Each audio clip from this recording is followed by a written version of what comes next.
Hi everyone. Today I am going to open my A-level art pieces that I received I think 5 years ago. So for context, when I was in A-levels, I took fine art and design. So all my pieces were sent back home after I graduated high school. I think around 2020, I think I received these pieces. So it's been 5 years since it was sitting under my bed. I think it was partially because I had this art block for a long time. Although I went to a fashion university, I never really painted properly. It was more so like little sketches here and there, and the only painting that I painted after graduating A-levels was these two paintings. I never really got back to painting. I think one of the reasons for that was because by the end of it, I was so focused on making art to impress other people or painting to get the grades. And like I enjoyed painting, but it was really stressful and it was not the most fun time. I think that's why I stopped painting for a long time. But a few days ago, I ordered a canvas that's almost 2 meters high and it's arriving on Wednesday. And something about this year, I think I wanted to start painting again. So I got my brushes out as well. Yeah, so this was here in my room for 5 years and I never got to open it. And yesterday I thought I might be overthinking this, but I had this revelation. Maybe that parcel represents my heart on art and how it was just closed off for the past few years, and I finally feel like I've opened my heart a bit more to painting again. So I wanted to record this and share it with you guys. So let's open my A-level art from 6 years ago.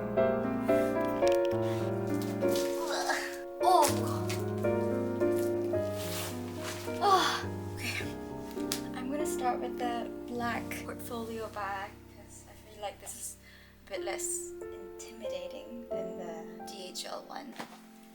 It's so dusty, I need a mop.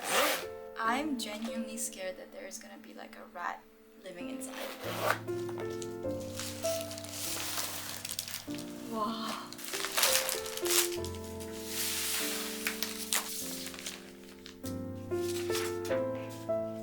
So this first bag is now empty. I remember this. So this was not my A-level art. This was, I think it was in 9th grade. Okay, let's put it here. Oh my, okay, so this is my GCSE art. I was really inspired by Frida Kahlo.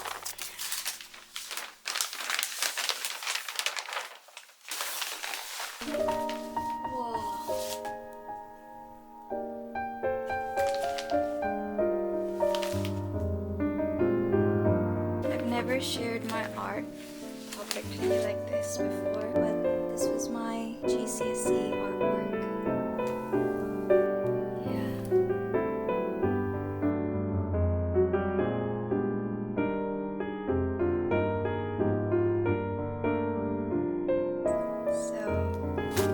So that was in color pencil.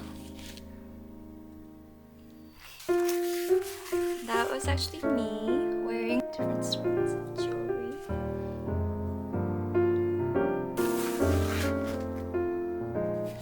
So these are all primary resources. I remember taking like a photo shoot for this one. And this is the secondary research. So I painted the Frida Kahlo portrait and the Gustav Klimt, and these are all mixed media work. This is the artwork that I drew from Kate Brinkworth. And this, so it says, my final piece was drawn with Frida Kahlo's background. Wow. And I think this is before GCSE art. Yeah. Okay, so that was my GCSE artwork.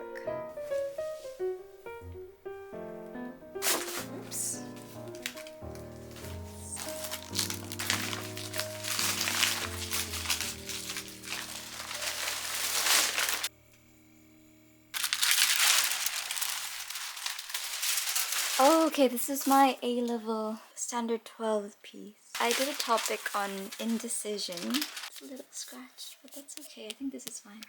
But I had this skewed view that being indecisive is having hope, which I completely disagree. I can see where I was coming from, but yeah, I've outgrown this idea. But I did enjoy making this piece. So that's me, by the way. So that was my final piece.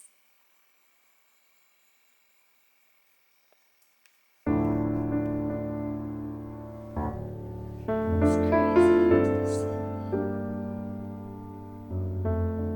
If I flip back, you can kind of see where it all came from. So back in high school, we had like a light box. So I had this. So that was a primary piece. That was the photograph, and that was the painting of me. This was all done in acrylic, and these are all mixed media pieces. So you can see how that kind of influenced the final outcome. Oh, wow. First primary picture. In the back is this. All the primary artwork shows an element of the moments of indecision. And yeah, I think this is one of my favorite pieces. Change the setting for the camera and I think you can see the work better. This piece shows indecision on what to wear, is something I can relate wholeheartedly every morning in front of the closet, and I thought that acrylic would best depict the vibrant colors of the hang clothes. You can see how I ended up going to fashion university. All the textures. Moving on. So that's my boyfriend, and I asked my friend Sumana to model for me. Keeps on exploring the idea of indecision. So obviously she's being indecisive on which guy to pick. And that's actually a photo of me and my boyfriend. And this is like, there was a big focus on mixed media. Further developments.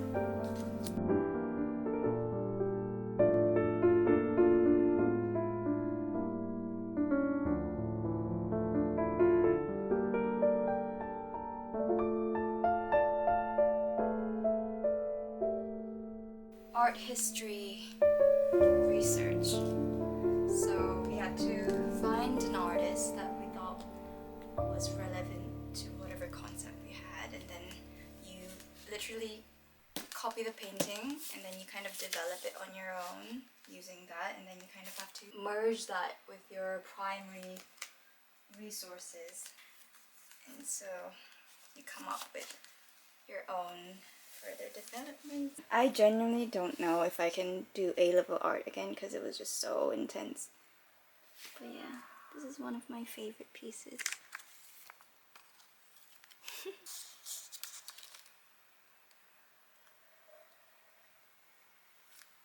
And that was art history, Agnes Cecile.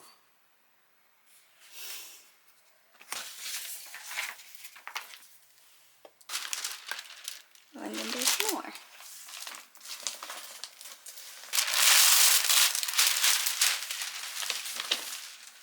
More artwork.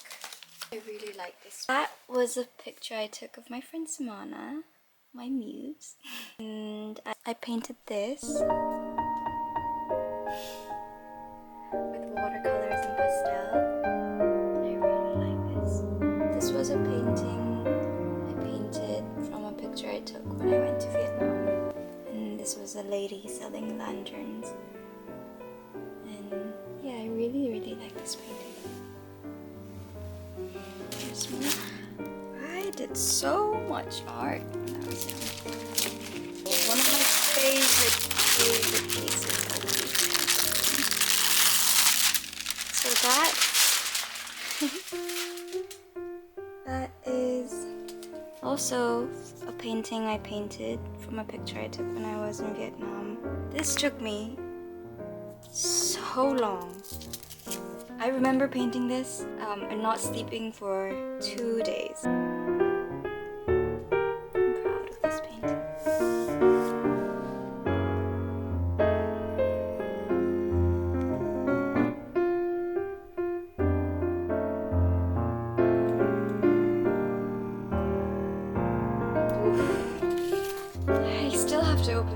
DHL. And this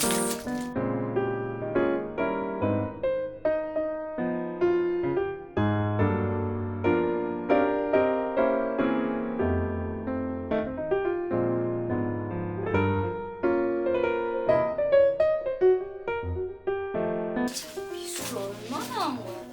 끝내지도 않네.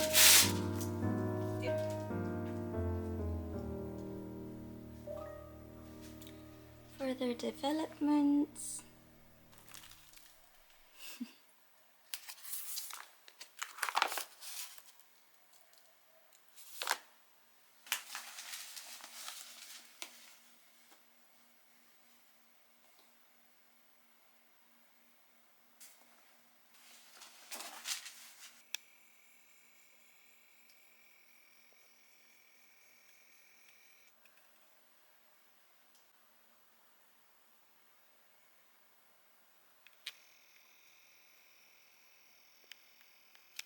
Wow. I am a little overwhelmed, if I'm being honest. Seeing it now, it's like all the years of work, and I haven't even opened my standard 13 parcels yet. I hope you guys enjoyed looking at my artwork. I think I needed the 5 years of rest from extensively painting, and I think learning and going to a fashion university kind of gave me a break from the more traditional fine art painting practice. And one of the things that I told myself when I went to uni in London studying fashion was that I didn't want to obsessively overwork myself to the point where I end up stop creating, because that's what happened with fine art for me. I was so fixated on perfectionism that I did not give myself the room to enjoy the process. More than the grades, what matters is, or more than the result of something being successful, I think if you have enjoyed the process of doing something creative, then that in itself is almost more valuable than the outcome and the results. Because I think what I missed out while I painted all these paintings was choosing joy in the discipline. I did not necessarily choose joy in the process. So at times it was very excruciating to get the work done because of the deadlines, and it's not easy. And of course, you're not gonna enjoy all the time while you're in the creative process, but I think I lacked the ability to take a breather and look at your work and be able to say that it is good and enjoy your artwork, and just enjoy creating like a child. So this year when I start painting again, I think that will be the focus of all my paintings. I want to do it in excellence, but also be able to indulge in joy while creating, whether that's in form of fine art or in form of making garments and designing clothes. I really hope that I can reflect the kind of beauty that's freeing in my artwork from now on, and that people will be able to sense this joy when they look at my art.